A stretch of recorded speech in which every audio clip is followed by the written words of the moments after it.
Hello guys, welcome to my blog. आज चाहिँ म के बनाउँदैछु, मटनको अचार बनाउँदैछु है। एक घर एक अचार फ्याक्ट्री भन्ने मूल नाराका साथ होइन हामी आज मटनको अचार बनाउन ट्राई गर्दैछौँ। यो मेरो फर्स्ट टाइम है। यसमा चाहिँ अब मासुलाई चाहिँ टक्क मासु बोनलेस मासुलाई चाहिँ पिस पिस पार्नु पऱ्यो। ठिक्क ठिक्कको अचार खाने भएपछि धेरै ठुलो पिस पार्नु भएन होइन। मैले त्यहाँ छानेर मासु राखेको छु। अब त्यसैबाट पिस पिस बनाउँदैछु। छालाहरू यिनीहरू चाहिँ नराख्ने फाल्ने।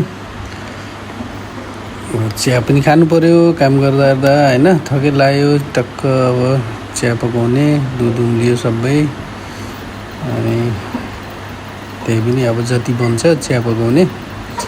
त्यसपछि चिया खाँदै काम गर्दै अब लसुन प्याज होइन, अदुवा प्याज त होइन सरी अदुवा, अब यो जिरा होइन, अनि धनिया अब के हुन्छ सब मिलाएर चट्ट पारेर मसला बनाउनु पर्यो होइन।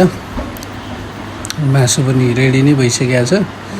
अब यो मसला रेडी भइसकेपछि लसुनहरू पनि सानो गरेर काट्यो। अब कसैले चाहिँ मिक्सरमै पिस्या पनि हुन्छ। आफूलाई कस्तो अचारमा कस्तो खान मन लाग्छ होइन, यस्तो पनि ठिकै नै हुन्छ। मलाई चाहिँ मनपर्छ।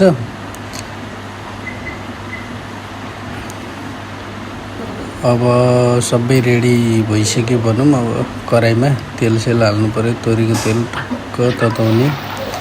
मासु चाहिँ फ्राई गर्नु पऱ्यो है। अब यसलाई चाहिँ तपाईँहरूले हल्का बोइल गरेर फ्राई गर्दा पनि हुन्छ, डाइरेक्ट फ्राई गर्दा पनि हुन्छ। अब कस्तो खाने भन्ने हो। हल्का बोइल गऱ्यो भने अझ धेरै सफ्ट हुन्छ भन्ने हो होइन। हल्का नभए यत्तिकै पनि यो चाहिँ मासु नै कलिलो थियो, त्यही भएर रातो हुन्छ फ्राई गर्नु पऱ्यो।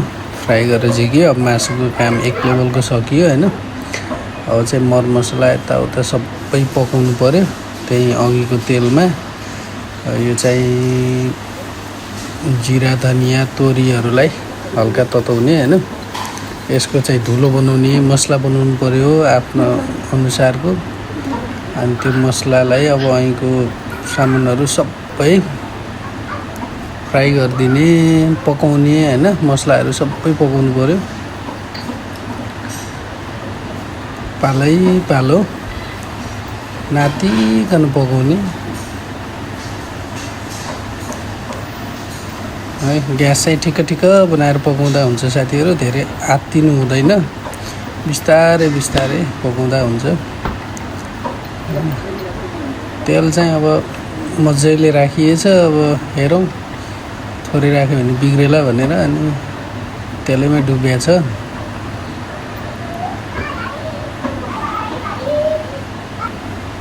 ल अब मासु एरिएको चाहिँ भिडियो खिच्नै बिर्सेछु क्या साथीहरू होइन। ल मासु राखियो, मसला सब राखेर अब पाकिसकेको छ। धेरै पकाउनु परेन। लास्टमा चाहिँ अलिकति लेमन भेनिगर छ भने भेनिगर राख्दा पनि हुन्छ होइन।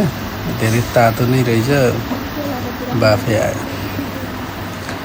ल साथीहरू अब तयार भयो मटन मोमो। दिपकको मटन अचार भनेर बेच्नुपर्छ है क्या हो। अलिकति टपिङ्स गरेको तिलले तताएको होइन। ठिकै हुन्छ, तिल हो अब फरक पर्दैन भन्ने किसिमले।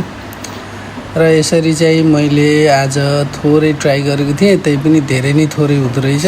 यो भाँडोमा त अट्दैन सोचेको थिएँ, तर लास्टमा यही भाँडोमा अट्यो साथीहरू। सो रमाइलो भयो, मिठो पनि बनाएर रहेछ, मिठो पनि भयो। अब खानुपर्छ मजाले है त साथीहरू। तपाईँहरू पनि टक्क मटन अचार बनाएर खानु मन छ भने यसरी बनाएर खान सक्नुहुन्छ। यो चाहिँ अब 1-2 हप्ता होइन, 1 महिनासम्म रहन्छ भनौँ न। अब 1 महिना त यो सानो बट्टामा के रहने, तर धेरै बनाउने भन्दा पनि थोरै बनाउने, 1-2 किलोको बनाउने खाने गऱ्यो भने 1-2 हप्तामा सकिन्छ। ल है त साथीहरू, bye bye, take care, see you soon.